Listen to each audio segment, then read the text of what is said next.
po si Renato Salonga, taga Pampanga po. 6 years old na po ako. Liver cancer stage 4. Kung kahit na maraming pagkain, hindi po ako nakakakain. 3 subo, 4 na subo. Usog na po ako. Nilalagnat siya. Tapos pag nilagnat po siya, bigla siyang yung nanginginig siya.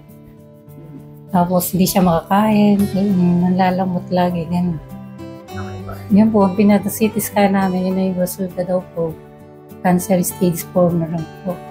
Katulad po ng mga nakikita kong nagkikemo, bumabaksak po yung mga katawan nila.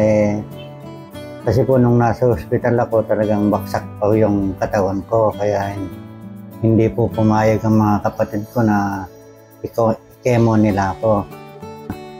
Isugod nila ako dito dahil nakita po nila yung improvement nung taga dun sa amin. Bali, 2 na po kasi yung nanggaling dito. Yun nga 2 po. 2 weeks lang po may progress na 2 weeks lang po, madam. Dati hindi po ako nakakalakad eh. Hinahawakan lang po ako ni Mrs. pag nagsisiyara ako. Nung galing po ako dito, after 2 weeks po, nakakalakad na po ako, nakakasimba na ako.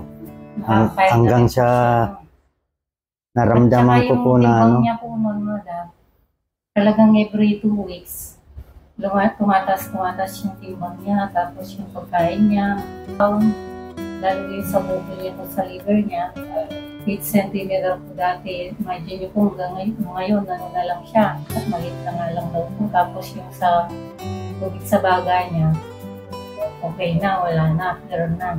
Yung advice sa mga pareho kasi na may karamdaman, tapos baka naghahanap din, may takot din po sila na bumagsak ang katawan sa kalimitan kong gamutan namin, yung mga chemotherapy, or baka hindi mo sila maklear sa operasyon, o may ibang alinlangan na kahit gusto man nila, hindi mo nila magawa.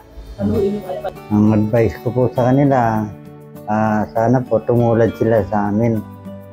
Hindi po sila mag-atubilin na pumunta dito na medyo malayo. Tulad namin, galing kami ng Pampanga. Minumotor ko lang po itong Dagupan.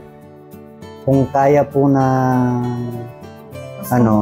gumaling, kung gusto niyo pong gumaling, dito na po tayo.